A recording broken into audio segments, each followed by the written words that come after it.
ମୁଁ ସେତେବେଳେ ଓଡ଼ିଆ MA କରିକିନି ଆସିଲି।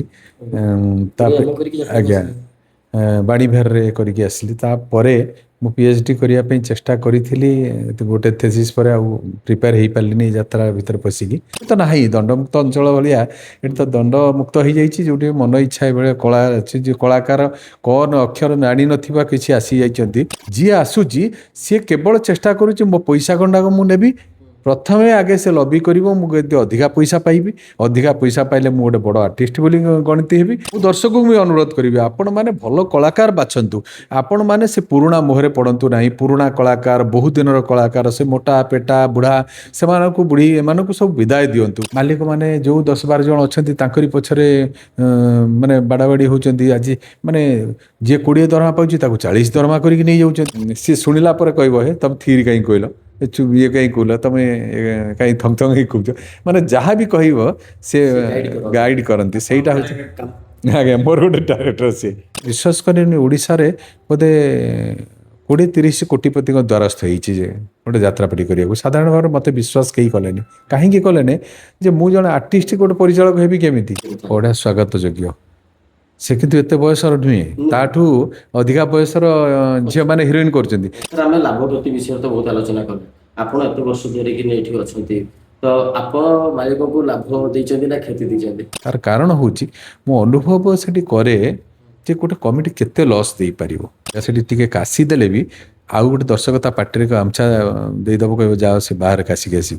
ମାନେ ଏ ଘୋଡ଼ା ସାପ ଇଏ ସବୁ କମ୍ପ୍ୟୁଟର ସେମାନେ ତାର ପାଇଗଲେଣି, ତା ଇଏଟା ରେଜଲ୍ଟଟା ପାଇଗଲେଣି କି। କଣ୍ଟ୍ରୋଭର୍ସି ହେଉଛି ଏଇଆ ଯେ ନିଜକୁ ଅନ୍ୟ ପାଖରେ ଗୋଟେ ହାଇଲାଇଟ୍ କରିବା।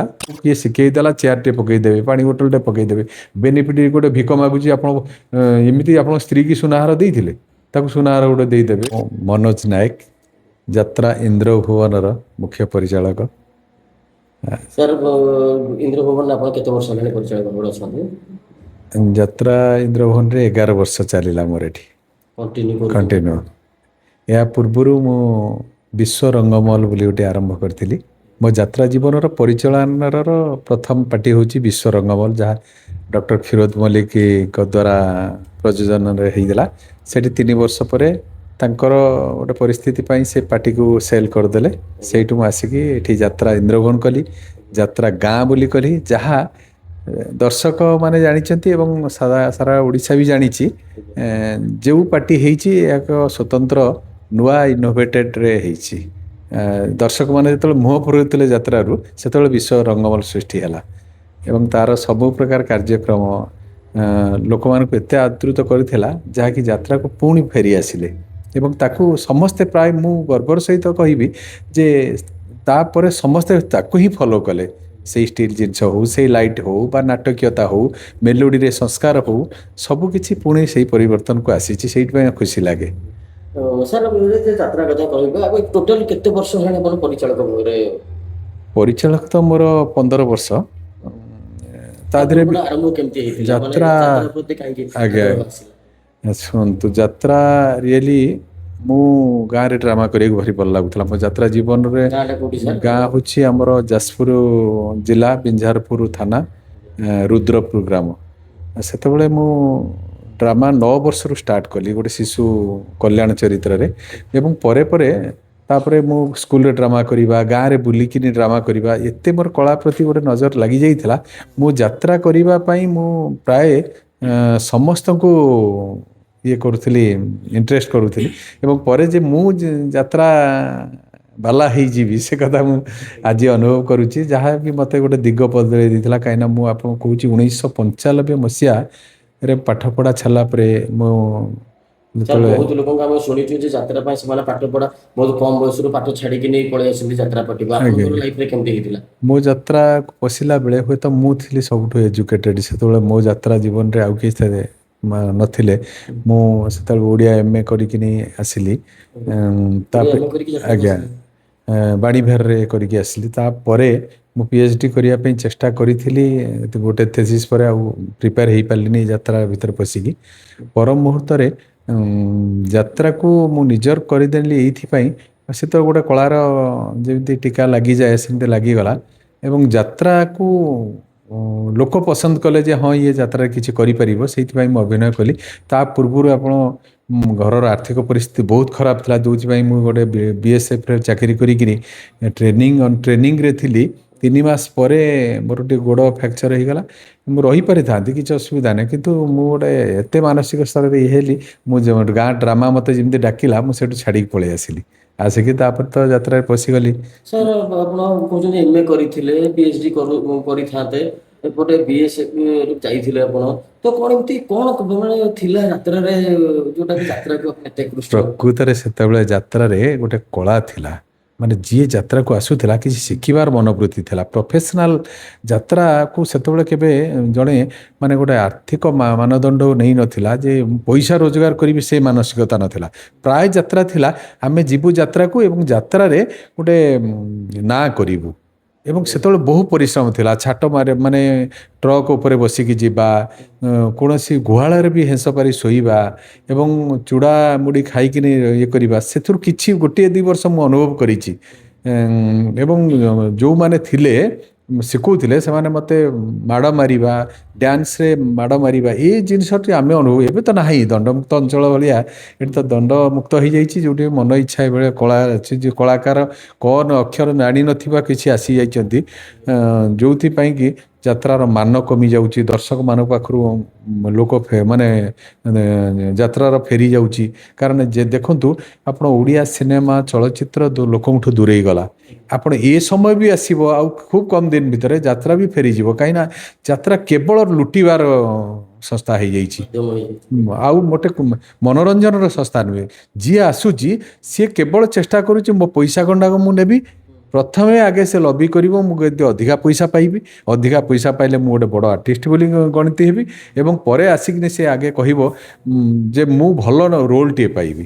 ଯେଉଁଥିରେ ଭଲ ରୋଲ୍ ନାହିଁ ମୁଁ ସେଠୁ ଖସିବି, ମୋତେ ନାଟକଟେ ଫାଙ୍କା ଦିଆଯାଉ। ମାନେ ସବୁ ସୁବିଧାକୁ ଉପଭୋଗ ଏବଂ ରହିବାଠୁ ଆରମ୍ଭ କରି ଏସି ରୁମ୍, ଆପଣ ବେଡ୍ରୁମ୍ ଯିବେ 2 ଦିନ 3 ଦିନ ରହିବ, କିଏ କାହା ବେଡ୍ରୁମ୍ ଛାଡ଼ିବ? କିଏ ଏସିର ବିଲ୍ ଯାହା ହେଲାଣି ଏସି ରୁମ୍ କେମିତି କିଏ ଦେବ? Latrine bathroom attach, AC room. ଆମେ ତ ପଡ଼ିଆକୁ ଝାଡ଼ା ଯାଉଥିଲୁ, କେଉଁଠି ପାଣି ଢାଳ ଧରିକି, ମାନେ ବହୁତ ସୁବିଧା ହେଲାଣି। ସେମାନେ ଯେଉଁ ଗାଡ଼ି ଚଢ଼ୁଛନ୍ତି ମାଲିକ ଚଢ଼ି ପାରୁନାହାନ୍ତି। ସବୁ ଭଲ, ଠାକୁରର କରନ୍ତୁ, ସେମାନେ ଆହୁରି ଆଗକୁ ଯାଆନ୍ତୁ। କିନ୍ତୁ କଥା ହେଉଛି, ମୁଁ ବି ଜଣେ କଳାକାର ଥିଲି, ମୁଁ ସେତିକି ଫେସିଲିଟି ପାଇନି। କିନ୍ତୁ ଯେତିକି ସୁବିଧା ଦେଉଛନ୍ତି ତାର ମୂଲ୍ୟଟା ଆମକୁ ଦେବାକୁ ପଡ଼ିବ ନା ନାହିଁ? ସେ ମୂଲ୍ୟ ଦେବା ପାଇଁ ଏମାନେ ପ୍ରୟାସ କରୁନାହାନ୍ତି ଏବଂ ପ୍ରତିରୋଧ ବରଂ କରୁଛନ୍ତି। ମାନେ ଅଭିନୟ ଯାହା ବି ହଉ, ଯିଏ ବେଶୀ ଟଙ୍କା ନଉଛି ସିଏ ଭଲ କଳାକାର। ହଁ, ସେ ବର୍ତ୍ତମାନ ଗଣିତ ସେୟା ହେଲାଣି। ମୁଁ ଯେତେ ଅଧିକା ଦରମା ବଢ଼େଇ ପାରିବି, ମୁଁ ହେଉଛି ବେଶୀ ଭଲ କଳାକାର। ଲୋକ ଗ୍ରହଣ କରନ୍ତୁ ବା ନ କରନ୍ତୁ, ଆଉ ମୁଁ ଦର୍ଶକଙ୍କୁ ବି ଅନୁରୋଧ କରିବି, ଆପଣମାନେ ଭଲ କଳାକାର ବାଛନ୍ତୁ। ଆପଣମାନେ ସେ ପୁରୁଣା ମୋହରେ ପଡ଼ନ୍ତୁ ନାହିଁ। ପୁରୁଣା କଳାକାର, ବହୁତ ଦିନର କଳାକାର, ସେ ମୋଟା ପେଟା ବୁଢ଼ା, ସେମାନଙ୍କୁ ଏମାନଙ୍କୁ ସବୁ ବିଦାୟ ଦିଅନ୍ତୁ। ଆପଣମାନଙ୍କର ପିଲାମାନେ ବରଂ ଏଥିରେ ପଶିବେ। ଏହା ଗୋଟେ ରୋଜଗାର ସଂସ୍ଥା ହେଇଗଲାଣି। ଲୋକ ମାନେ ଆପଣ ଦେଖନ୍ତୁ, ପାଠ ପଢ଼ିବା ମାନେ ପିଲା IAS ହେଇକିନି ବସୁଛନ୍ତି। ଆପଣ ଲୋକ ଦେଖନ୍ତୁ, ବିଟେକ୍ କରିକିନି, ଇଞ୍ଜିନିୟରିଂ କରିକିନି, MBA କରିକିନି ମାନେ ଚାକିରି ଖଣ୍ଡେ ପାଉନାହାନ୍ତି। କିନ୍ତୁ ଆପଣ ପାଠ ପଢ଼ିନଥିବା ଲୋକ, 2ୟ 4ର୍ଥ କ୍ଲାସ ଅକ୍ଷର ବି ଜାଣିନାହାନ୍ତି, ସେମାନେ ଆଜି ମାସକୁ ଡ୍ର କରୁଛନ୍ତି 1,00,000, 1.5 ଲକ୍ଷ, 2 ଲକ୍ଷ ପର୍ଯ୍ୟନ୍ତ। ଏଥିରେ କଲ ତମର ତ ସ୍ଥିତି, ଆର୍ଥିକ ସ୍ଥିତି ବଦଳି ଗଲାଣି। ତମେ ନିଜକୁ ଟିକେ ଦୂରେଇ ନିଅ। ତମ ପିଲାମାନେ ଆସନ୍ତୁ ଏଠିକି, ତମେ ସେ ଜାଗାକୁ ମାଡ଼ି ବସୁଛ କାହିଁକି? ଯେଉଁମାନେ ଆସୁଛନ୍ତି ତାକୁ ସୁଯୋଗ ଦେଉନା କାହିଁକି? ସେମାନେ ମାଡ଼ି ବସୁଛନ୍ତି କଣ? ତାଙ୍କୁ ତ ପୁଣି କିଏ ନଉଥିବ ନା ତାଙ୍କୁ? ନେଉଛନ୍ତି, ଦର୍ଶକମାନେ ଗ୍ରହଣ କହୁଛନ୍ତି ଯେ ଆମେ କିଏ ବଡ଼ ଆର୍ଟିଷ୍ଟ ଅଛି, ଭଲ ଆର୍ଟିଷ୍ଟ ଅଛି, ପୁରୁଣା artist। ସେଇ ମୁଣ୍ଡରେ ପଶିଯାଇଛି। ମାଲିକମାନେ ଯେଉଁ 10-12 ଜଣ ଅଛନ୍ତି ତାଙ୍କରି ପଛରେ ମାନେ ବାଡ଼ାବାଡ଼ି ହେଉଛନ୍ତି। ଆଜି ମାନେ ଯିଏ 20 ଦରମା ପାଉଛି ତାକୁ 40 ଦରମା କରିକି ନେଇଯାଉଛନ୍ତି। ମାନେ ଏତେ 20 ଲକ୍ଷରୁ 40 ଲକ୍ଷ ମାନେ ଦରମା ସେମାନେ ଯେମିତି ମୋବାଇଲ କୋର୍ଟ ଭଳିଆ ଦରମା ବଢ଼ାଉଛନ୍ତି। ଯାହା କହିବେ ତାହା ହିଁ ନେବେ। ବଢ଼େଇବାର ଗୋଟେ ଯଦି ବି ଇଏ ରହନ୍ତା, ଗୋଟେ ବ୍ରେକ୍ ରହନ୍ତା, ତାର ମୁଖ୍ୟ କାରଣ ମାଲିକମାନେ। ସାର୍ ଆମେ ମୋଟେ ଆଜ୍ଞା ପଇସା, ମୁଁ 500 ଟଙ୍କା ଦରମାରେ ଆସିଥିଲି। ସେତେବେଳେ ବେକାର ସମସ୍ୟା ବହୁତ ଥିଲା। ଘର ପାଇଁ ଆର୍ଥିକ ସମସ୍ୟା, 500 ଟଙ୍କା ବି ମୋ ପାଇଁ ବଡ଼ ଥିଲା। ମୁଁ 5,000 ଦରମା ବର୍ଷକୁ ସେଇଥିରେ ଜଏନ୍ କଲି। 6,000 କହିଲି ବୋଲି ସେ ମାଲିକ ବିଦା କରିଦେଲା। ମାନେ 1 ବର୍ଷ ପରେ ମୁଁ 6,000 କହିଲି, ସେ ମନା କଲା, କହିଲା ସେଇ ଦରମାରେ ରହିବାକୁ ପଡ଼ିବ 2 ବର୍ଷ। ଆମେ ଟିକେ ପଛକୁ ଫେରିବା ସାର୍। ଯୋଉ ଆପଣ କହିଲେ ଯେ MA କରିସାରିଥିଲେ ଓଡ଼ିଆରେ, ଆଜ୍ଞା। ତ ଏଣ୍ଟ୍ରି କେମିତି ହେଲା? କଣ ସହଜରେ ଏଣ୍ଟ୍ରି ପାଇଗଲେ ଆପଣ? ମୋ ମାମୁଁ ଥିଲେ ରଘୁନାଥ ସାଇଁ ତାରିଣୀ ଗଣନାଟ୍ୟ ମା ଗଣନାଟ୍ୟରେ ଯେତେବେଳେ ଯାଜପୁର ରୋଡ଼ରେ ଚାଲିଥିଲା, ମୁଁ ଭିଏନ୍ରେ ଆଇଏସ୍ସି କରୁଥିଲି। ସେତେବେଳେ ମୁଁ ଯାତ୍ରା ରିହର୍ସାଲ ଦେଖେ। ମୋ ମାମୁଁକୁ ମୁଁ କହିଲି, ମାମୁଁ ମୁଁ ଯାତ୍ରା ପାଟିକି ଯିବି। ସେ ହେଲା ନା ତୁ ପାଠ ପଢ଼ୁଛୁ ଏବେ ଯିବୁନି। ମୁଁ ପରେ ମୁହୂର୍ତ୍ତରେ ଏମିତି ଅସୁବିଧା ଆସିଲା ଘର ପାଇଁ, ମୁଁ ତାଙ୍କୁ ହିଁ କହିଲି। ସେ ମୋତେ ପ୍ରଥମେ ନେଇକି ଗୋଟେ କ୍ୟାସିୟର ପୋଷ୍ଟରେ ସେଠି ଦେଲେ। କ୍ୟାସିୟର କରୁ କରୁ ଛୋଟ ଡାକ୍ତରଟିଏ, ପୋଲିସଟିଏ ଏବଂ ମେଲୋଡ଼ି ଆନାଉନ୍ସ କରିବା, ସେଇଥିରେ ପଶିଗଲି। ପଶୁ ପଶୁ ନାଟକ ପାଟିରେ ପଶିଗଲି କେତେବେଳେ ମୁଁ ଜାଣିପାରିଲିନି। ତାପରେ ହିରୋ କଲି ମା ଗଣନାଟ୍ୟରେ, ଭବାନୀ ଗଣନାଟ୍ୟରେ, ତ୍ରିନାଥ ଗଣନାଟ୍ୟ, ଓଡ଼ିଶା ଅପେରା, ତିରଙ୍ଗା, ଆପଣଙ୍କର ତାପରେ କୋଉ ଚରିତ୍ରରେ ଆସିଥିଲେ ସାର୍? ମୁଁ ହିରୋ କରୁଥିଲି। ମୁଁ ପ୍ରଥମରୁ ହିରୋ ତ ମୋର ଏଇକା ବାଳ ଉପୁଡ଼ି ଗଲାଣି, କିନ୍ତୁ ସେତେବେଳେ ମୁଁ ବହୁତ ଭଲ ଫିଗର ଥିଲା ଏବଂ ମୁଁ ପ୍ରାୟ ହିରୋ କରୁଥିଲି ସେତେବେଳେ। ଏଇଟା ହେଉଛି ଆପଣଙ୍କୁ କହୁଛି, ସେତେବେଳେ ଚରିତ୍ର ହିରୋ ଚରିତ୍ର କରୁଥିଲି। ଏହା ମୁଁ ବୋଧେ 30-32 ବର୍ଷ ତଳ କଥା। ମୁଁ ଏଇ ଛାଡ଼ିଛି ଜଷ୍ଟ ମାନେ 7-8 ବର୍ଷ ହେଲା ମୁଁ ଅଭିନୟ ଛାଡ଼ିଛି। ମୁଁ ଛାଡିଛନ୍ତି ହଁ, ତ? ରଙ୍ଗମହଲରେ ମୁଁ ଅଭିନୟ କରିଛି। ଯିଏ ସ୍ୱାମୀମାନେ ସାବଧାନ ନାଟକ ଦେଖିଛନ୍ତି ସେମାନେ ଏବେ ବି ମନେ ରଖିଛନ୍ତି ମନୋଜ ଚରିତ୍ର। ତାପରେ ତୋ ଚାରି ଖୁରାକୁ ଜୁହାର, ଏଠି ଆସିଥିଲି ବୁଧବାର ଦିନ ବାପା ମରିବେ, ଏଠି ବି କରୁଥିଲି। ତାପରେ ପରିଚାଳକ ହବା ଆଉ ଅଭିନୟ କରିବା, ୟା ଭିତରେ ଭାରି କଷ୍ଟଦାୟକ। କେବେ ଦୁଇଟା କାମକୁ ଏକା ସାଙ୍ଗରେ କରିବା ସମ୍ଭବ ନୁହେଁ। ତ ଆପଣଙ୍କ ସମୟରେ ଯେହେତୁ ସମସ୍ତେ ସାର୍ ସେମିତି କାଇଁ ମାନେ ପାଠୁଆ ଲୋକ ନଥିବେ? ମୁଁ ଆସିଲା ବେଳେ ନଥିଲେ, ପର ମୁହୂର୍ତ୍ତରେ ଆସିଗଲେଣି। ଏବେ ସବୁ ଭଲ ପାଠ ପଢ଼ୁଥିବା ପିଲାମାନେ ଆସିଲେଣି, କାରଣ ଏହା ଏକ ଭଲ ରୋଜଗାର ଦେବା ସଂସ୍ଥା ହେଇଯାଇଛି। ପରିବାରକୁ ବଞ୍ଚିବା ଭଳିଆ ସଂସ୍ଥା ହେଇଯାଇଛି। କିନ୍ତୁ ସମସ୍ତେ, ମୁଁ ଅନୁରୋଧ କରିବି ସମସ୍ତ କଳାକାରଙ୍କୁ ଯେ ଆପଣମାନେ ପଇସା ରୋଜଗାର କରନ୍ତୁ, କିନ୍ତୁ ନିଜକୁ ଏମିତି ଭାବରେ ସଜାନ୍ତୁ ଯେ ନିଜର ଅଭିନୟ ପ୍ରତି ଦୃଷ୍ଟି ଦିଅନ୍ତୁ। ଯେତିକି ପଇସା ଆପଣ ନେଉଛନ୍ତି ତାଠୁ ଯେମିତି ଅଧିକା କାମ କରୁଛ ବୋଲି ସମସ୍ତେ ଉପଲବ୍ଧି କରନ୍ତୁ। ପରିବାର ବିଷୟରେ ସାର୍ କେମିତି? ମୋର ପରିବାର, ମୁଁ ମୋର 2ଟି ଝିଅ, ଗୋଟେ ପୁଅ। ଗୋଟେ ଝିଅ ମ୍ୟାରେଜ କରିସାରିଲାଣି, ଆଉ ଗୋଟେ ଝିଅ ଏବେ ଆମର ଫ୍ୟାସନ ଡିଜାଇନରେ PG କରିକି ଅଛି। ପୁଅ +2 କମର୍ସ ଏଥର ପାସ୍ କଲା। ଇଏ ହେଉଛି ମୋ ପରିବାର। ଅଭିନୟ ଆଡକୁ ଟାଣିବା ପାଇଁ ଇଚ୍ଛା ହେଇନି କିନ୍ତୁ ନା ସେମାନଙ୍କର ଇଣ୍ଟରେଷ୍ଟ? ମୋ ମିସେସ୍ କିନ୍ତୁ ଅଭିନୟ କରିବା ଥିଲା। ପ୍ରଥମେ ଯେତେବେଳେ ଅଭିନୟ କଲା 2-3 ବର୍ଷ, ତାପରେ ଆମର ଲଭ୍ ମ୍ୟାରେଜ ହେଲା ପରେ ମୁଁ ଘରର ପରିସ୍ଥିତି ପାଇଁ ସେ ଘରେ ରହିବାଟା ମାନେ ହାଉସ୍ ୱାଇଫ୍ ହେବାଟା ନିହାତି ଜରୁରୀ ବୋଲି ତାକୁ କହିଲି ଏବଂ ସେ ଛାଡ଼ିଦେଲା। ତାର ତ୍ୟାଗ ବହୁତ, କାରଣ ସିଏ ପିଲାମାନଙ୍କୁ ମଣିଷ କରିବା ହେଉଛି ତାର ମୁଖ୍ୟ। ସିଏ ପିଲାମାନଙ୍କୁ ମଣିଷ କରିବା, ମୋତେ ଟିପ୍ସ ଦେବା ଯେ ତମେ ଏଇଆ କଲେ ଠିକ୍ ହେବ, ଏଇଆ କଲେ ଠିକ୍ ହେବ। ମୁଁ ଏଇଆ ଗୋଟେ ଆପଣଙ୍କୁ ଦେଉଛି ବାଇଟ୍ ଯେ ସିଏ ଶୁଣିଲା ପରେ କହିବ, ହେ ତମେ ଥିରି କାହିଁ କହିଲ, ଇଏ କାହିଁ କହିଲ, ତମେ କାହିଁ ଥଙ୍ଗ ଥଙ୍ଗ ହେଇ କହୁଛ। ମାନେ ଯାହା ବି କହିବ ସେ ଗାଇଡ଼ କରନ୍ତି। ସେଇଟା ହେଉଛି, ଆଜ୍ଞା, ମୋର ଗୋଟେ ଡାଇରେକ୍ଟର ସିଏ। କାମରେ ଲାଗିଛି ତାଙ୍କ ଗାଇଡ୍? ହଁ, ନିଶ୍ଚିତ କାମରେ ଲାଗିଛି। ମୋର ଯଦି ବି ବହୁତ କିଛି ପ୍ରୋବ୍ଲେମ୍ ହୁଏ, ମୁଁ ତାକୁ ଜଣାଏ, ସେ ସଜେଷ୍ଟ କରେ ଏଇଆ କର ତାହେଲେ ହେବ। ଆଉ ସିଏ ବି ଜଣେ କଳାକାର ଥିଲେ। ହଁ, ତ ଯେତେବେଳେ ସେ ଘରେ ତାଙ୍କୁ ବସେଇଲେ ଆପଣଙ୍କ ପରିବାର କିମ୍ବା ଦି ଜଣଙ୍କ ପରିବାରକୁ ଆଗକୁ ଆଜ୍ଞା ନେବା ପାଇଁ ଆଜ୍ଞା ସହଜରେ ମାନିଗଲେ ମ୍ୟାଡ଼ାମ୍? ମାନିଗଲେ, କିନ୍ତୁ ଭାରି ଆଡ଼ଜଷ୍ଟ କରିବା କଷ୍ଟ ହେଲା। ପ୍ରଥମେ ସେ କିଛି ଜାଣିନଥିଲା, ରୋଷେଇ କ'ଣ ଜାଣିନଥିଲା, ଯେ ତରକାରୀ କରିବ ହଳଦୀ ପାଣି କରିଦେବ। ତାପରେ ଏବେ ସେ ତ ନମ୍ବର 1 ରୋଷେଇଆ ହେଇଯାଇଛି। କିନ୍ତୁ ମୋ କହିବା କଥା ହେଉଛି ସେ ନିଜକୁ ଆଡ଼ଜଷ୍ଟ କରିବା ସିନା ଇଏ ହେଲା, ଏବେ ସେ ଅନୁଭବ କରୁଛି ମୁଁ ଯଦି ଗୋଟେ ଥାନ୍ତି ହିରୋଇନ୍ ହେଇଥାନ୍ତି, ମୁଁ ତ ଆଜି ଏତେ ଗୁଡ଼େ ଦରମା ତମକୁ ସାହାଯ୍ୟ କରିଥାନ୍ତି, ଦରମା ପାଉଥାନ୍ତି। ମୁଁ କହିଲି କିଏ ଜାଣିଥିଲା ପରିସ୍ଥିତି ବଦଳିଯିବ ବୋଲି। ସେତେବେଳେ ଦରମା, ଆଜ୍ଞା, ହଁ, ଲଭ୍ ମ୍ୟାରେଜ ହେଇଥିଲା। ସାର୍ ଦି ଜଣ ଯାକ କଳାକାର, ଆଜ୍ଞା, ତ ଛୁଆମାନଙ୍କ ପାଖରେ କିଛି ଆସିଛି ସେ ଗୁଣ? ମୋ ବଡ଼ ଝିଅ ରିଲ୍ସ ଫିଲ୍ସ କରିକି ତାର ବହୁତ ଫଲୋଅର୍ସ ଅଛନ୍ତି, ଭିଉଅର୍ସ ଅଛନ୍ତି। ଆଉ ସାନ ପୁଅ ଏମାନେ ତ ଯାତ୍ରା ଦେଖିବାକୁ ବି ଭଲ ପାଆନ୍ତିନି। କିନ୍ତୁ ସିଏ ଭାରି, ମୋ ବଡ଼ ଝିଅ ଯିଏ ବାହା ହେଇଯାଇଛି, ସିଏ ଯାତ୍ରାକୁ ଭଲ ପାଏ। ମୋ ପାଖକୁ ମାନେ ଆସିଲେ, ଯାତ୍ରା ହେଲେ ଆସେ। ସେ ଭାରି ରିଲ୍ସ ଫିଲ୍ସ କରେ, କିନ୍ତୁ ଯାତ୍ରା ଅଭିନେତ୍ରୀ ହେଇପାରିଲାନି। ସାର୍ ଆପଣ ଅଭିନୟ କରୁଥିଲେ, ଆଜ୍ଞା। ଏବେ ପରିଚାଳକ, ଡିଫରେନ୍ସ କ'ଣ ଦିଟା? ଡିଫରେନ୍ସ ହେଉଛି ସେଠି ଗୋଟିଏ ଦିଗ ପ୍ରତି ଯିବାକୁ ପଡ଼ିବ, ଗୋଟେ ରାସ୍ତାରେ ଯିବାକୁ ପଡ଼ିବ। ମୁଁ ଚାହିଁଥିଲି ଯେ ଅଭିନୟ କରିକିନି ଆଉ ଯାତ୍ରାର କିଛି ପରିବର୍ତ୍ତନ ଆସୁନାହିଁ। ମୁଁ ଯେତେବେଳେ ପରିଚାଳନା ହେବାକୁ ଚାହିଁଥିଲି, ମୁଁ ଚାହିଁଥିଲି ଗୋଟେ ଯେମିତି ହେଲେ ଯାତ୍ରାର ଗତିପଥ ବଦଳୁ। ଦର୍ଶକମାନଙ୍କୁ ଯେଉଁମାନେ ଆମକୁ ପଇସା ଦେଉଛନ୍ତି ସେମାନେ କିଛି ସୁବିଧା ସୁଯୋଗ ନିଅନ୍ତୁ ଏବଂ ଯେଉଁ ନାଟକ ସେଇ ଧାରାରେ ଚାଲିଛି ସେ ନାଟକଟାକୁ ପରିବର୍ତ୍ତନ କରାଯାଉ। ତେଣୁ ସେଇଥିପାଇଁ ମୁଁ ପରିଚାଳକ ହେବା ପାଇଁ ଆପଣ ବିଶ୍ୱାସ କରିବେନି ଓଡ଼ିଶାରେ ବୋଧେ 20-30 କୋଟିପତିଙ୍କ ଦ୍ୱାରସ୍ଥ ହେଇଛି ଯେ ଗୋଟେ ଯାତ୍ରାପାଟି କରିବାକୁ। ସାଧାରଣ ଭାବରେ ମୋତେ ବିଶ୍ୱାସ କେହି କଲେନି। କାହିଁକି କଲେନି ଯେ ମୁଁ ଜଣେ ଆର୍ଟିଷ୍ଟ ଗୋଟେ ପରିଚାଳକ ହେବି କେମିତି। ହୁଁ ଯେତେବେଳେ ମୋତେ ଗ୍ରହଣ କଲେ ସେତେବେଳେ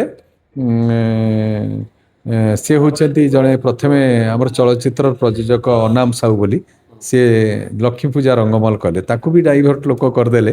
ସିଏ ଇନ୍ ଦ ଲାଷ୍ଟ ମୋମେଣ୍ଟରେ ମନା କରିଦେଲେ। ତାପରେ ମୋତେ ଯାହା ହଉ ଏ ପ୍ରମିଳା ମଲ୍ଲିକଙ୍କ ଭାଇ ଡକ୍ଟର କ୍ଷୀରୋଦ ମଲ୍ଲିକ ସିଏ ଭରସା କଲେ ଆମ ଗାଁ ଲୋକ। ସିଏ ବିଶ୍ୱ ତାଙ୍କର ଥିଲା ଯେଉଁ NGO ସଂସ୍ଥା ସେ ବିଶ୍ୱ ରଙ୍ଗମଲ ନାଁରେ ଯାତ୍ରାପାଟି କଲେ ଏବଂ ଯାହା 3 ବର୍ଷ ବହୁତ ଇଏରେ ଚାଲିଥିଲା। ତାପରେ ସେ ଗୋଟେ ଚିଟଫଣ୍ଡରେ ଫସିଗଲେ। ପର ମୁହୂର୍ତ୍ତରେ ପାର୍ଟିକୁ ବିକ୍ରି କରିଦେଲେ ମୋ ଅଜାଣତରେ ଯାହା ଆଜି ରଙ୍ଗମଲର ରୂପ ନେଇଛି। ଆଚ୍ଛା ତେଣୁ ତା ଦେହରେ ସ୍ୱତନ୍ତ୍ରତା ରହିଥିଲା ଏବଂ ମୁଁ ସବୁ କରିଥିଲି। ଆପଣ ସେତେବେଳେ ବୁଝିବେ ଖାଲି ଯେ ଡେକୋରେସନରେ ଦେଇଥିଲି ନୁହେଁ ଯାତ୍ରାପାଟି ଆରମ୍ଭରୁ ସେ ଗୋଟେ ସ୍ୱତନ୍ତ୍ର କ୍ୟାସେଟ୍ ହେଇଥିଲା ଯାହା ଆଜି ପର୍ଯ୍ୟନ୍ତ ସେଠି ବାଜୁଛି। ମୁଁ କରିଥିଲି ମେଲୋଡ଼ିରେ କୌଣସି ପ୍ରକାର ଅଶ୍ଳୀଳ ଇଙ୍ଗିତ ହେବ ନାହିଁ, ସମାଜକୁ ବାର୍ତ୍ତା ଦେଲା ଭଳି କାର୍ଯ୍ୟକ୍ରମ ହେବ। ତୃତୀୟ କଥା ନାଟକ ସହିତ ସଂଶ୍ଳିଷ୍ଟ ଥିବ ଏକ ଡ୍ୟାନ୍ସ କରାଯିବ। ଯେଉଁ ଡ୍ୟାନ୍ସ ହଉ ହଉ ନାଟକ ଆରମ୍ଭ ହେଇଯାଇଥିବ ଲୋକ ମାନେ ପରିସ୍ରା କରିବାକୁ ଉଠିବେନି କି ଲୋକ ଜାଣିପାରିବେନି ନାଟକ ଆରମ୍ଭ ହେଲା ବୋଲି। ଏଇଭଳି କିଛି ଗୋଟେ ସ୍ୱତନ୍ତ୍ର ଇଏ ଦିଆହେଇଥିଲା। ଆଉ ନାଟକ ସୁନ୍ ଫଟକା ହେବା, ନାଟକ ସ୍ୱାମୀମାନେ ସାବଧାନ ହେବା, ଯେଉଁ ଦୀପକ ଜେନା ମୁଁ ପ୍ରଥମ କରିକି ତାଙ୍କୁ ଆଣିଥିଲି ଯାତ୍ରାକୁ ଓଡ଼ିଆ ଯାତ୍ରାରେ ସେ ଅନେକ ତାପସ ହେଲା ସ୍ୱାଇଁ ହେଲା ଆପଣଙ୍କର ଅନେକ ପ୍ରଯୋଜକ ନିର୍ଦ୍ଦେଶକ ଆପଣଙ୍କର ଅଭିନେତା ଅଭିନେତ୍ରୀ ମୁଁ ଅନେକକୁ ସୁଯୋଗ ଦେଇଛି। ଏବେ ଗୋଟେ ଏମିତି ଗତିପଥ ବଦଳି ଯାଇଛି ଯେ ସେଇ ପୁରୁଣା ମାନଙ୍କୁ ହିଁ ଦର୍ଶକ ଗ୍ରହଣ କରୁଛନ୍ତି। ଯାହାପରେ ବି ଏତେ ବ୍ୟୟବହୁଳ ହେଇଯାଇଛି ଯାତ୍ରା ସଂସ୍ଥା ମାଲିକଙ୍କର ବି କିଛି ପଇସା ଦରକାର ଲାଭ ନ ହଉ ତ ବଞ୍ଚିବା ବା ପାର୍ଟିକୁ ବଞ୍ଚେଇବା ପାଇଁ ତ କିଛି ଆର୍ଥିକ ପଇସା ଦରକାର ନା। ତେଣୁ ସେଇଥିପାଇଁ ବର୍ତ୍ତମାନ ତାଙ୍କୁ ହିଁ ଗ୍ରହଣ କରିବାକୁ ପଡୁଛି ମୋ ଅନିଚ୍ଛା ସତ୍ତ୍ୱେ। ଆଚ୍ଛା ସାର୍ ଆମେ ଯଦି ଦେଖିବା ଯେ ସମସ୍ତଙ୍କର ଗୋଟେ କମ୍ପ୍ଲେନ ରହୁଛି ଯାତ୍ରା ଭିତରେ ଅଶ୍ଳୀଳତା ପଶିଯାଇଛି ବୋଲି। ତେବେ ସେ ଯୋଉ ଅଶ୍ଳୀଳତା ପଶିଛି କାହିଁକି ଯାତ୍ରାରେ ସେ ସମୟରେ ଦମ ନଥିଲା ନା ଅଶ୍ଳୀଳତାକୁ ଲୋକ ଚାହୁଁଥିଲେ? ଠିକ କଥା ନାଇଁ ଦର୍ଶକ ବି ଚାହୁଁଛନ୍ତି ଏବେ ବି ସମ୍ 2-3 ଜଣ ଅଭିନେତ୍ରୀ ଆସିଲା ବେଳକୁ ସେମାନଙ୍କର ହାଉସଫୁଲ ହେଉଛି। ତେଣୁ ତାକୁ ବେପାର କରିବା ପାଇଁ କିଛି ନାଟପାଟି ସେମାନଙ୍କର ବେପାର ହଉନି ଯେତେବେଳେ ମୁଁ କେବେ ମୋ ଅଞ୍ଚକୁ ଚଢ଼େଇ ଦେଇନାହିଁ। ସେମାନେ ତାକୁ ଆଣିକିନି ବେପାର ଗୋଟେ ରାତି କରିଦେଇକିନି କେମିତି ବଞ୍ଚିବେ ସେ ଚିନ୍ତା କରୁଛନ୍ତି। ଯେ ଯାହା ହେଲେ ଆପଣ ଦେଖନ୍ତୁ ପାର୍ଟି ବର୍ତ୍ତମାନ ବାହାରିବ 2 ମାସେ ଡିସେମ୍ବରରେ ମାସେ 3 ମାସେ ଲାଷ୍ଟ ମାସେ 4 ମାସେ ଆପଣ ଯାତ୍ରାରେ 20,000 50,000 ଇନକମ୍ ହେବ। କିନ୍ତୁ ଯେତିକ ଆପଣ ଇଏ ଆର୍ଟିଷ୍ଟ ମାନେ ସମସ୍ତେ ଆପଣ ଦେଖିବେ ତାଙ୍କ ଦରମାରୁ ଟଙ୍କାଟେ କମ୍ କରିବେ ନାହିଁ। ତାହେଲେ ସେ ପଇସା ଆସିବ କୋଉଠି? ଏଇ ଯେଉଁ 5-6 ମାସ ଇନକମ୍କୁ ଆମେ ନେଇକି ବଞ୍ଚିବୁ। ତେଣୁ ଏଇଭଳି ସ୍ଥିତିରେ ଯାତ୍ରା ଚାଲିଛି। ଏବେ ଭଲ ଚାଲିଛି ନା ଯେତେବେଳେ ଅଶ୍ଳୀଳତା ଚାଲିଥିଲା ସେତେବେଳେ ଦର୍ଶକ ଭଲ ହଉଥିଲେ? ନାଇଁ ଏବେ ଭଲ ଚାଲିଛି ଦର୍ଶକ ମୋଟେ ଅଶ୍ଳୀଳତାକୁ ଆପଣ ଦେଲେ ଜଣକୁ ଶୁଣନ୍ତୁ ଜଣକୁ ଆମେ ଯଦି ମଦ ପିଉଛି ତାକୁ ବାରଣ କରୁଛନ୍ତି ତାହେଲେ ସେ ମଦ ପିଇବାରୁ ଟିକେ କ୍ଷାନ୍ତ ହେବ। ତାକୁ ମଦର ଅଭ୍ୟାସ ବାବଦରେ କହିଲେ ସେ କେବେ ତ ଆପଣ ଯଦି କହିବେ ମଦଟା ପିଇ ଭଲ ଲାଗୁଛି ଇଏ କରୁଛି ତାହେଲେ ତ ସେ ଆଜିକାଲି ଲୋକ ଖରାପ ବାଟକୁ ଯିବା ପାଇଁ ଅନେଇଛନ୍ତି ନା। କଳାକାର ବାରଣ କରିଥାନ୍ତି। କଳାକାର କିଛି ଜାଗାରେ ବାରଣ କରିଛନ୍ତି କରିନାହାନ୍ତି କାହିଁକି କରିଛନ୍ତି। ମୁଁ ବା କହୁଛି ମୋ ଅନୁଷ୍ଠାନରେ ମୁଁ କେବେ ତାଙ୍କୁ ପୁରେଇ ଦେଇ ନାହିଁ। ଏମିତିକି ପଇସା ନେଇକିନି ମୋ ମାନେ ଅଜାଣତରେ କମିଟି ପଇସା ଦେଇକି ତାକୁ ଆଣିଥିବ ପେଣ୍ଟିଂ ରୁମ୍ରୁ ବିଦା କରିଦେଇଛି। ସିଏ ତାଙ୍କୁ ଯେତେବେଳେ କୁହାଯାଏ ଇନ୍ଦ୍ରଭୁବନକୁ ପ୍ରୋଗ୍ରାମ କରିବ ସେ ଆଗେ ପଚାରିବ ମନୋଜକୁ ପଚାର ମତେ ନେବ କି ନାହିଁ। ଏଇଭଳି କଥା। ତେଣୁ ଯାତ୍ରା ଆପଣ ଦେଖନ୍ତୁ ମୁଁ ଯାତ୍ରାକୁ ବହୁତ ଭଲ ପାଏ ଏବଂ ଯାତ୍ରାକୁ ବଞ୍ଚେଇ ରଖିବା ପାଇଁ ବହୁତ ଚେଷ୍ଟା କରିଛି। କିନ୍ତୁ ଏବେ ବି ଆମର ଦର୍ଶକମାନେ ମାନସିକତା ପରିବର୍ତ୍ତନ କରନ୍ତୁ। ଭଲ ନାଟକ ଟିଏ ଦେଖିବାକୁ ଚାହୁଁନ୍ତୁ। ଓଡ଼ିଶାର 150 ବର୍ଷର ଯାତ୍ରା ପରମ୍ପରା ଯେଉଁଟାକି ମୋଗଲ ତାମସାରୁ ଆରମ୍ଭ ହେଇଥିଲା। ଏଭଳି ପୁରୁଣା ସଂସ୍ଥାକୁ ବୁଡ଼େଇ ଦେବା ପାଇଁ ଚେଷ୍ଟା ନ କରନ୍ତୁ। ସେମାନେ ଆସନ୍ତୁ କିଛି ସଜେଷ୍ଟ କରନ୍ତୁ ଏବଂ ଖରାପକୁ ବିରୋଧ କରନ୍ତୁ।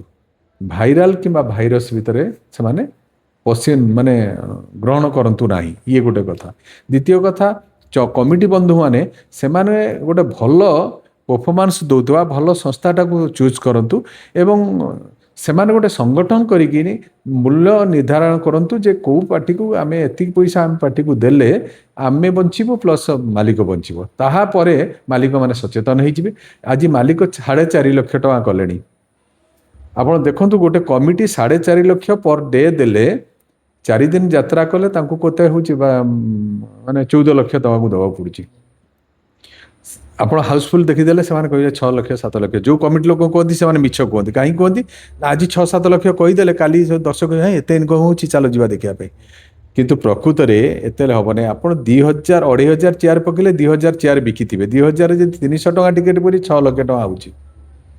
ଯଦି 6 ଲକ୍ଷ ଟଙ୍କା ସବୁଦିନ ବି ହେବ ନାହିଁ, ତେଣୁ 6 ଲକ୍ଷ 4 ଲକ୍ଷ କେଉଁଦିନ 2 ଲକ୍ଷ 1.5 ଲକ୍ଷ ହେଲା ଯଦି 12 ଲକ୍ଷ ହେଲା 2 ଲକ୍ଷ ଲସ୍, 14 ଲକ୍ଷ ହେଲା ଯଦି ତାଙ୍କର 2 ଲକ୍ଷ ଖର୍ଚ୍ଚ ହେଇଥିବ ଲସ୍ ହେଇଥିବ। ତେଣୁ ୟା କ୍ୱଚିତ୍ ପାର୍ଟି ଏତେ ପଇସା ଦର୍ଶକଙ୍କୁ ମାନେ କମିଟିକୁ କରିଦେଲେଣି ଯେଉଁଥିପାଇଁ କି ଯାତ୍ରା ସଂସ୍ଥା ଆସ୍ତେ ଆସ୍ତେ ବନ୍ଦ ହେବାକୁ ବସିଲେ ପରୋକ୍ଷ ଭାବରେ। ଆପଣ ଦେଖନ୍ତୁ ଏତେ ଦିନର ସଂସ୍ଥା କେବେ ଭଲ ରହିବ ନାହିଁ। ସାର୍ ଆପଣ ଏତେ ବର୍ଷ ହେଲାଣି ଯାତ୍ରା ସାଙ୍ଗରେ ଆପଣ ଜଡ଼ିତ ହେଇକି ରହିଛନ୍ତି, ଆଜ୍ଞା। ପ୍ରକୃତରେ କ'ଣ ଯାତ୍ରା ପାର୍ଟି ଲସ୍? ଯାତ୍ରାକୁ ଠିକ୍ ଭାବରେ ଯଦି ମୁଣ୍ଡିଆଳ ମିଳିଲା, ଜଣେ ଚଳେଇବାର ଦକ୍ଷତା ଥିବ, ସେ ନିଶ୍ଚିତ ଭାବରେ ଯାତ୍ରାକୁ ଲାଭବାନ ଦେବ, କେବେ ଲସ୍ କରିବ ନାହିଁ। କିନ୍ତୁ ଆଗ ଭଳି ଆଉ ଲାଭ ନାହିଁ, କିଞ୍ଚିତ୍ ଲାଭ। ଆପଣ ଦେଖନ୍ତୁ ଜଣେ 10 କୋଟି ଟଙ୍କା କରୁଛି, ସେ ଯଦି ଆପଣଙ୍କୁ ରଖିଦେଲା ବ୍ୟାଙ୍କରେ 7% ଯଦି ସୁଧ ପାଇଲାଣି, ସେ 70 ଲକ୍ଷ ତାର ପାଇଲାଣି। ଆପଣ ଏତେ ପରିଶ୍ରମ ଦିନ ରାତି ଟେନସନ୍ ନେବେ, ପରିଶ୍ରମ କରିବେ, କିନ୍ତୁ ଦେଖିଲାକୁ ଯଦି 20 ଲକ୍ଷ 30 ଲକ୍ଷ ଲାଭ ହୁଏ, ତାହେଲେ ସେ ପଇସାର କ'ଣ ଦାମ ଅଛି? କିଛି ମାଲିକ କହୁଛନ୍ତି ଆଜ୍ଞା ଯେ ଯାତ୍ରା ପାର୍ଟିରେ ଲାଭ ହଉନି, କିନ୍ତୁ ସେମାନେ କ'ଣ କରୁଛନ୍ତି, କିଛି ମାଲିକ କହୁଛନ୍ତି ଆଜ୍ଞା। ଯାତ୍ରା ପାର୍ଟିରେ ଲାଭ ହଉନି, ଆମେ କେବଳ କଳାକାର ମାନଙ୍କୁ ପୋଷିଛୁ। କ'ଣ ବିଜନେସ୍ ମ୍ୟାନ୍ କ'ଣ ଏମିତି ରହିପାରିବ? କ'ଣ କରିବେ? ଏ କବାଡ଼ିକୁ ବିକିବେ ଯଦି ମନା କରିଦେବେ। ଯଦି ଯାତ୍ରାଟାକୁ ବନ୍ଦ କରିଦିଆଯାଏ ତାହେଲେ କବାଡ଼ିଆ ବାଲାକୁ ଦେବେ ନା ନାହିଁ। ତେଣୁ ଯାତ୍ରାକୁ ଲସ୍ ହଉ ବା ଲାଭ ହଉ ବୁଡ଼ି ଯାଉଛନ୍ତି ପ୍ରତ୍ୟେକ ପାର୍ଟି। ତାର କାରଣ ସେ ଯାହାକୁ ଚୁଜ୍ କରୁଛନ୍ତି, ଯେଉଁ ଲୋକଟା ଚଳେଇବ ସେଇଟା ଠିକ୍ ଲୋକ ନୁହେଁ। ଯଦି ଯାତ୍ରା ପାର୍ଟି ଆପଣଙ୍କର ପଇସା ଅଛି ତାହେଲେ ଅନାଥ ଆଶ୍ରମ କରନ୍ତୁ, ମେଡ଼ିକାଲ କରନ୍ତୁ। ଯାତ୍ରାକୁ ଯଦି ବି ଆସୁଛନ୍ତି ତାହେଲେ ଗୋଟେ ଠିକ୍ ମଙ୍ଗୁଆଳ ଆଉ ଠିକ୍ ଗୋଟେ ପଥ ପ୍ରଦର୍ଶକ ନେଇକି ଯାତ୍ରା କରନ୍ତୁ। ତା ନହେଲେ ଏଇଭଳି ଭାବରେ ଆପଣ ଖାଲି ଲସ୍ କହିବେ, କେହି ଶୁଣିବେ ନାହିଁ, ପାର୍ଟି ବନ୍ଦ ହେବ। ଏମିତି ହେଉଛି ନା? ବଢ଼ିଆ ବଢ଼ିଆ ସଂସ୍ଥା ବହୁତ ପଇସା ଖର୍ଚ୍ଚ କରି ବାହାରୁଛନ୍ତି, ବୁଡ଼ି ଯାଉଛି। ସେତେବେଳେ ଆଜ୍ଞା ଯେତେବେଳେ ମୁଁ କଳାକାର ହେଇଥିଲି ସେତେବେଳେ ଏତେ ବ୍ୟୟବହୁଳ ନଥିଲା ଏବଂ ସେ ଯେତିକି ବି ଆମେ ବି ବହୁତ କମ୍ ପଇସା ଦରମାରେ ଥିଲୁ। ମାଲିକ ସେତେବେଳେ ବହୁତ ଲାଭ କରୁଥିଲେ। ନାଇଁ କେବେ ଲସ୍ ହଉନି। ସେତେବେଳେ ଲସ୍ ତ କୌଣସି ମାଲିକ କହୁନଥିଲେ ଲସ୍ ହେବା ପାଇଁ। ଯେତିକି ହାତ ଗଣତି ପାର୍ଟି ଥିଲା ସେ ପାର୍ଟି ବଢ଼ି ଯାଇଛି, କମ୍ ଯାଇନାହିଁ। ସେ ଦୀର୍ଘ ଦିନ ବଞ୍ଚିଛନ୍ତି, 30 ବର୍ଷ ଧରି ବଞ୍ଚିଛନ୍ତି। ମୁଁ କହୁଛି ଜ୍ୟୋତିନାଥ, ପାର୍ବତୀ, ତୁଳସୀ, ଗୌରୀ, ସାତସଙ୍ଗ, ଆପଣ ସେମାନେ ସବୁ ବନ୍ଦ ହେଇଗଲେ, ମାଲିକମାନେ ଫେରିଗଲେ। କାହିଁକି ଫେରିଗଲେ ନା ଯେଉଁମାନେ ଲାଭ ଦେଖିନାହାନ୍ତି, ଲସ୍ ଦେଖିନାହାନ୍ତି, ସେ ଯେତେବେଳେ ଦେଖିଲେ ଲସ୍ କରୁଛନ୍ତି, ଆର ଗତି ଲସ୍ ଆଡ଼କୁ ଗଲାଣି, ସେ କାହିଁକି କରିବେ? ଯେ ଆପଣମାନେ ଦର୍ଶକକୁ ଭଣ୍ଡେଇବା, ଆପଣମାନଙ୍କୁ କମିଟିକି ତଣ୍ଡେଇବା ଏବଂ ନିଜେ ଖାଲି ଇଏ ଯେଉଁ ଲସ୍କୁ ମୁଣ୍ଡେଇବା, କ'ଣ ଲାଭ ଅଛି? ସାର୍ ଆମେ ଗୋଟେ ଆମ ଏବେ ଆସିବା ଫେରିବା ଆମେ ତ ଗଲା ବର୍ଷ ଆପଣ 9 ଦୁର୍ବିହ କରିଥିଲେ, ବହୁତ ଉଚ୍ଚ କୋଟିର ଥିଲା ସେ ଆଜ୍ଞା ନାଟକ ଏବଂ ସବୁଆଡ଼େ ସେ ପ୍ରଶଂସା ପାଇଥିଲା। ଆଜ୍ଞା। ଏ ବର୍ଷ କ'ଣ ଅଛି ଆପଣଙ୍କର ଥିମ୍ ନାଟକ, କ'ଣ ପ୍ଲାନ୍ କରିଛନ୍ତି? ଶୁଣନ୍ତୁ, ନାଟକ ଏଥର ଗୁରୁତ୍ୱ ଦେଇଛୁ ଯେ 3ଟି ଯାକ ନାଟକ ଆମର କେମିତି ଏକକାରକ ହେବ ଏବଂ ଭଲ ଭଲ ରାଇଟରକୁ ଆଣିଛୁ। ଗଣେଶ ରାଉତ ବହୁ ପୁରୁଣା ନାଟ୍ୟକାର, ଯାହାଙ୍କର ନାଟକ ଏଇ ବାଣେଶ୍ୱରୀ ବି କଥା ରହିଥିଲା, ମଗଶିରକୁ, ଏସବୁ ନାଟକ ବଢ଼ିଆ ହେଉଥିଲା ଏବଂ ସେଇଥିପାଇଁ ମାଲିକ ବାବୁ ଚଏସ୍ କଲେ ତାଙ୍କୁ କରିବା ପାଇଁ, ଯେଉଁଟାକି ଏବେ ଚାଲିଛି ସାର୍ ତୋ ସ୍ୱାମୀ ମୋର କ'ଣ ହେବ। ଏବଂ ପରବର୍ତ୍ତରେ ନାଟକକାର ଯିଏ ଆମ ଅନୁଷ୍ଠାନକୁ ପ୍ରାୟ ପ୍ରତିବର୍ଷ ଗୋଟେ ସଫଳ ନାଟକ ଦେଇଛନ୍ତି, ସେ ଯୋଡ଼ି ସନ୍ତୋଷ ନାରାୟଣ ଦାସ, ଶାରଦା ରଣା। ଭାଇ ଭଉଣୀର ନୂଆ କାହାଣୀ 8 ବର୍ଷ ଧରିକି ଚାଲିଥିଲା ଏବଂ ଚାଲିଛି ମଧ୍ୟ। ଏବଂ ସୁନା ହରିଣୀ, ଭଲ ଭଲ ନାଟକ ସେ ଦେଇଥିଲେ। କୋଟିଏ ପୁଣ୍ୟରେ ଗୋଟିଏ ଝିଅ। ଏବେ ସେ ଅଲାଯୁଗୀ କରୁଛନ୍ତି, ସେ ବି ଭାରି ଦୃଢ଼ ଷ୍ଟୋରି। ପରବର୍ତ୍ତୀ ପ୍ରଥମ କରିକି ଆମ ଅନୁଷ୍ଠାନକୁ ଆସିଛନ୍ତି ପ୍ରଦୀପ ବେହେରା, ସେ ବି ଭଲ ନାଟକ ଦିଅନ୍ତି ସବୁ ଅନୁଷ୍ଠାନରେ। ତେଣୁ ତାଙ୍କୁ ଦିଆହେଇଛି ଠକ, ସେ କରିଛନ୍ତି। ଏ 3ଟାରୁ ଆମେ ଯେଉଁଟା ଦର୍ଶକ ଗ୍ରହଣ କରିବେ ସେଇଟାକୁ ଆମେ ଭାଇରାଲ କରିବୁ। ଆମେ ଦର୍ଶକଙ୍କ ମତରେ ଆମେ ଭାଇରାଲ ହେବୁ। ଆମେ କୌଣସି ଏବେଟାରୁ ଗୋଟେ ଭାଇରାଲ କହିଦେଇକିନି ଦେଖିଲାକୁ ସେ ନାଟକରେ କିଛି ନଥିବ ଅନୁସନ୍ଧାନ କହିକି, ମୁଁ ତ କେବେ ଅନୁସନ୍ଧାନ ନାଟକ ଡାକେନି। କାହିଁକି ଦର୍ଶକଙ୍କୁ ଡାକିଲେ ସେଇଦିନ ଆସିଥିବେ ଦେଖିଲାକୁ ଲୋକ ଅଧିକା ହେଇଥିବେ, ଯଦି ଭଲ ନ ହେଇଥିବ ଛିଚାକର କରିକିନି ଅନୁଷ୍ଠାନ ନାହିଁ। ଯୋଉଟା ଲୋକଙ୍କୁ ଭଲ ଲାଗୁଛି ସେ ହିଁ ଅନୁସନ୍ଧାନ ହବା ଉଚିତ। ଆଚ୍ଛା ତ ନଅଙ୍କ ଦୁର୍ଭିକ୍ଷ ଏବେ କଣ ସରିଗଲା? ନାଇଁ, ଆସନ୍ତା ବର୍ଷକୁ ହବ। ନଅଙ୍କ ଦୁର୍ଭିକ୍ଷକୁ ସାଧାରଣ ଭାବରେ ଯେଉଁମାନେ ଦର୍ଶକ ଯେଉଁମାନେ ପ୍ରକୃତରେ ଯାତ୍ରାକୁ ମୂଳରୁ ଶେଷ ପର୍ଯ୍ୟନ୍ତ ଦେଖିବେ ତାଙ୍କୁ ବହୁତ ଭଲ ଲାଗିବ। ଯେଉଁମାନେ ଟିକେ 2-4ଟା ସିନ୍ ଦେଖିବେ ସେମାନଙ୍କୁ ଭଲ ବୁଝିପାରିବେ ନାହିଁ। ଏହା ତ ତ ଆପଣ ସତ୍ୟ ଯେତେବେଳେ ଘଟଣା ନଅଙ୍କ ଅପରାଧ। ଦୁର୍ଭିକ୍ଷ କରିଥିଲେ, ଯୋଉ ଆଶା ରଖିଥିଲେ ତା ପାଇଁ ଯାହା ପ୍ଲାନ୍ କରିଥିଲେ ସେତିକି ପାଇଛନ୍ତି? ହଁ ସଫଳତା ପାଇଛି ସଫଳତା। ପାଇଛନ୍ତି? ଆଜ୍ଞା ଆଜ୍ଞା। ଗୋଟିଏ ଯାତ୍ରା ଗୋଟିଏ ବର୍ଷ ପାଇଁ କରନ୍ତି। ନାଇଁ ଯଦି ଭଲ ନାଟକ ସେ 2-3 ବର୍ଷ ହେଲା ଚାଲେ, 8 ବର୍ଷ ଚାଲିଲା ଭାଇ ଭଉଣୀର ନୂଆ କାହାଣୀ, ଏବେ ବି ସେ ନାଟକ ଆମର ସଫଳତା ଦଉଛି। ତେଣୁ ନାଟକ ଭଲ ହେଲେ 8 ବର୍ଷ। ଆପଣ ଓଡ଼ିଆ ଯାତ୍ରା ଜଗତରେ 8 ବର୍ଷ ଚାଲିଥିବା ନାଟକ କିଛି ନାହିଁ, କେବେ ନାହିଁ। ଆଗରୁ କଣ ଚାଲିଥିବ ମୁଁ କହୁଛି, ଇଏ ହେଉଛି ମୋ ଜାଣିବାରେ ବୋଧେ 20-25 ବର୍ଷ ତଳରୁ ଏପର୍ଯ୍ୟନ୍ତ ସେମିତି ନାଟକ କୌଣସି ନାହିଁ। ସାର୍ ଏବେ ଯାତ୍ରା ଦୁନିଆରେ ଯୋଉ କଳାକାର ମାନେ ଅଛନ୍ତି, ଆଜ୍ଞା। ଆପଣଙ୍କର ଫେଭରେଟ୍ କଳାକାର କୋଉ ନାଁ ନେଇପାରିବେ ଆପଣ? ଦେଖନ୍ତୁ, ମୁଁ ବିଶେଷ କରିକି ସଂଳାପ ଭଲ କହୁଥିବା ହଁ, ଯାତ୍ରା କହିଲେ ଭଲ କଳାକାରକୁ କହିଲେ ଭଲ ସେ ଇଏ ପାଏ। ବୁଝାଏ। ସେ ବ୍ୟକ୍ତିଗତ ନାମ କହିଲେ ଅନ୍ୟମାନେ ଇଏ କରିବେ। ମୁଁ ଭଲ ପାଏ ଗୋଟେ ଜୀବନ କବି ଭଲ ପାଏ। ମୁଁ ଆପଣ ଗୋଟେ ଭଲ ପାଏ ଟିକିନା ବୋଲି ଗୋଟେ ଅଭିନେତ୍ରୀକୁ। ଏଇ 2 ଜଣଙ୍କୁ ମୁଁ, ଜଣେ ସଂଳାପ ଭଲ କହୁଥିବା ଅଭିନେତା ପ୍ରତାପ ରାଉତ, ସେ ଜଣେ ଶୃଙ୍ଖଳିତ କଳାକାର। ଆମ ଅନୁଷ୍ଠାନରେ ବି ଯେଉଁମାନେ ଅଛନ୍ତି, ମୋ ସାଙ୍ଗରେ ତ ପୂର୍ଣ୍ଣିମା ହିରୋଇନ୍ କରୁଥିଲା, ଆଉ ଏଥର ଆସିଛି ସେ ଆମର ଆପଣଙ୍କର ଯେଉଁମାନେ ଶୁଣନ୍ତୁ, ଆମ ଅନୁଷ୍ଠାନରେ ଯେଉଁମାନଙ୍କୁ ମୁଁ ଆଣିଛି, ଯେତେବେଳେ ମୁଁ ଜଣେ କଳାକାର, ତେଣୁ ଭଲ କଳା ପରିବେଷଣ କରୁଥିବା ଏବଂ ସଂଳାପ କହୁଥିବା କଳାକାରଙ୍କୁ ମୁଁ ସ୍ଥାନ ଦେଇଛି। ତେଣୁ ସେମାନଙ୍କୁ ଯଦି କହିବି, ଦର୍ଶକ କହିବେ ତୋ ଅନୁଷ୍ଠାନରେ ଅଛି ବୋଲି ସେ କହିଲା। ତେଣୁ ମୋର ଯେଉଁମାନେ ଅଛନ୍ତି ନିଶ୍ଚିତ ଭାବରେ ସେମାନେ ଭଲ ପ୍ରଦର୍ଶନ କରନ୍ତି ଏବଂ ଭଲ ସଂଳାପ କହିବେ। ସାର୍ ଏବେ ନିକଟରେ ଆମେ ଟିକିନା ମ୍ୟାଡାମଙ୍କର ଗୋଟେ ଇଣ୍ଟରଭ୍ୟୁ ନେଇଥିଲୁ। ଆଜ୍ଞା ସେ କହିଲେ ଯେ ମୋର ବୟସ ହେଇଗଲାଣି, ଆଜ୍ଞା ମୁଁ ଏବେ ଆଉ ହିରୋଇନ ରୋଲ କରିବିନି, ମା ଭୂମିକାକୁ ମୁଁ ଆସିବି। ଆମେ କହିଲୁ ତାଙ୍କୁ ଆପଣ ସୁନ୍ଦର ଦେଖିବା ପାଇଁ, ଆଜ୍ଞା କାହିଁକି ଏତେ ଶୀଘ୍ର ଆପଣ ଆଜ୍ଞା ଆଜ୍ଞା। ମା ଭୂମିକା ଆସୁଛନ୍ତି? ସେ କହିଲେ ନାଇଁ ମୋ ବୟସ ହେଇଗଲାଣି, ମତେ ଆଉ ଲଭ୍ ସିନ୍ କରିବା ପାଇଁ ଭଲ ଲାଗୁନି। କେମିତି ଦୃଷ୍ଟିରେ ଦେଖୁଛନ୍ତି ଏ କଥା? ବଢ଼ିଆ ସ୍ୱାଗତ ଯୋଗ୍ୟ। ସେ କିନ୍ତୁ ଏତେ ବୟସର ନୁହେଁ, ତାଠୁ ଅଧିକା ବୟସର ଝିଅମାନେ ହିରୋଇନ କରୁଛନ୍ତି, କିନ୍ତୁ ନିଜ ଫିଗରଟା ଟିକେ ବଢ଼ିଯାଇଛି। କହିଲେ ସେ ସେଇଟା ପଳେଇଗଲା, ଓଭର ବହୁତ ବିଲ୍ଡ ଭଲ, ବୋଲି ବି କହିଲେ। ବଢ଼ିଆ କରିଛି। ସେ ଯୋଉଥିରେ ଯିବ ସେ ମୁଖ୍ୟ ହେଇକି ରହିବ। ସେ ବହୁତ ବଢ଼ିଆ, ତାର ଅଭିନୟ ମୋତେ ବହୁତ ଭଲ ଲାଗେ। ଆପଣଙ୍କ ବିଷୟରେ ଅନ୍ୟ କଳାକାର ଯୋଉମାନଙ୍କର ବୟସ ହେଇଗଲାଣି ସେମାନେ ବି ନିଜେ ହଁ, ନିଜ ଚରିତ୍ରକୁ, ନିଜ ବୟସ ଅନୁଯାୟୀ ଚରିତ୍ରକୁ ଫେରି ଆସିଲେ ଦର୍ଶକ ଗ୍ରହଣ କରିବେ। ନହେଲେ ଏମିତି ଅନେକ ଦୃଢ଼ ଭାବରେ ପଇସା ପାଇଁ ଛାଡୁନାହାନ୍ତି ସେ ଜାଗାକୁ। ସାର୍ ଆମେ ଲାଭ କ୍ଷତି ବିଷୟରେ ତ ବହୁତ ଆଲୋଚନା କଲେ। ଆପଣ ଏତେ ବର୍ଷ ଧରିକି ଏଇଠି ଅଛନ୍ତି, ତ ଆପଣ ମାଲିକଙ୍କୁ ଲାଭ ଦେଇଛନ୍ତି ନା କ୍ଷତି ଦେଇଛନ୍ତି? ଦେଖନ୍ତୁ, ମୋ ଜାଣିବାରେ ମୁଁ ଯଦି ସେତିକି ସଫଳତା ନ ଦେଇଥାନ୍ତି, ମୋତେ କାହିଁକି 11 ବର୍ଷ ହେଲା ସେ ରଖିଥାନ୍ତେ? ଇଏ ଗୋଟେ କଥା। ଦ୍ୱିତୀୟ କଥା ହେଉଛି, କିଞ୍ଚିତ ହଉ ବା ଅଧିକା ହଉ, ପ୍ରତିବର୍ଷ ଆମେ ନିଶ୍ଚିତ ଭାବରେ କିଛି କିଛି ପାଉଛୁ। କାହିଁକି କେବେ ସେମିତି ଇଏ କରି ନାହିଁ, ଯେଉଁଥିପାଇଁ ମାଲିକ ଭରସା ସେଥିପାଇଁ କରିପାରିଛନ୍ତି ଭରସା ଆପଣଙ୍କୁ? କରିପାରିଛନ୍ତି। ଆଜ୍ଞା, ମୁଁ ଚାହେଁ, ଶୁଣନ୍ତୁ, ମୁଁ ଗୋଟେ ଆଜି ବି କହୁଛି, ଯେଉଁ ଅନୁଷ୍ଠାନକୁ ମୁଁ ଯିବି ବା ଯାଏ, ମୁଁ ଚାହେଁ ଆଗେ ମାଲିକ ବଞ୍ଚିଲେ ତାପରେ ଆମେ ବଞ୍ଚିବା। ଆଗେ ମାଲିକକୁ ବଞ୍ଚିବା, ଏ କଥା। ଦ୍ୱିତୀୟ କଥା, ମୁଁ ଯେଉଁ କମିଟି ସହିତ ବି ଆଜି ମୁଁ କହୁଛି ସମ୍ପର୍କ, ସେମାନେ ଦୀର୍ଘ ଦିନରୁ ମୋ ସହିତ ସମ୍ପର୍କ ରଖିଛନ୍ତି। ତାର କାରଣ ହେଉଛି, ମୁଁ ଅନୁଭବ ସେଠି କରେ ଯେ ଗୋଟେ କମିଟି କେତେ ଲସ୍ ଦେଇପାରିବ। ବୁଝିପାରୁଛନ୍ତି? ଗୋଟେ କମିଟି ଯଦି ହେଭି ଲସ୍ କରିକିନି ତାଙ୍କୁ ତଣ୍ଟି ଚିପିକି ଆଣିବା, ତାହେଲେ ପରିସ୍ଥିତି ଏମିତି ହେବ, ଆପଣ ପର ମୁହୂର୍ତ୍ତରେ ସେ ଆମକୁ ତ ଡାକିବେନି, ଆମ ଅନୁଷ୍ଠାନ ତାଙ୍କଠୁ ଦୂରେଇ ଯିବ। ଏମିତି ଗୋଟେ ପରେ ଗୋଟେ ଦୂରେଇ ଗଲେ ଆମେ କୋଉଠି କେତେ ତିଆରି କରିବା? ଆଜ୍ଞା। ଏମିତି ହେଉଛନ୍ତି, କିଛି ଅନୁଷ୍ଠାନ ହେଉଛି ତଣ୍ଟି ଚିପିକି ଆଣୁଛନ୍ତି, ତାପରେ ବି ସେଠି ସେମାନେ ଯାଇକି କାହିଁ ପହଞ୍ଚୁଛନ୍ତି ମୁଁ ଭାବିପାରୁନି। ସାର୍ ଓଡ଼ିଶାରେ ଯେତିକି ଜିଲ୍ଲା ଅଛି, ଆପଣ ଆଜ୍ଞା ତ ପ୍ରାୟ ସବୁ ଜିଲ୍ଲାରେ ପରିବେଷଣ କରିସାରିଥିବେ। ଆଜ୍ଞା। କୋଉ ଜିଲ୍ଲାରେ ସବୁଠୁ ମଜା ଲାଗେ ମାନେ ପ୍ରଶଂସକଙ୍କ ପାଖରେ, ଦର୍ଶକ ମାନଙ୍କୁ? ଦେଖନ୍ତୁ, ଆଗରୁ ଉତ୍ତର ବାଲେଶ୍ୱର ମାନେ ସେଇଟା ଥିଲା ଦର୍ଶକଙ୍କର ଗୋଟେ ଭାରି ପ୍ରିୟ ଜାଗା। ସିଏ ଏବେ ସେଠି ଶସ୍ତା ହେଇଗଲାଣି।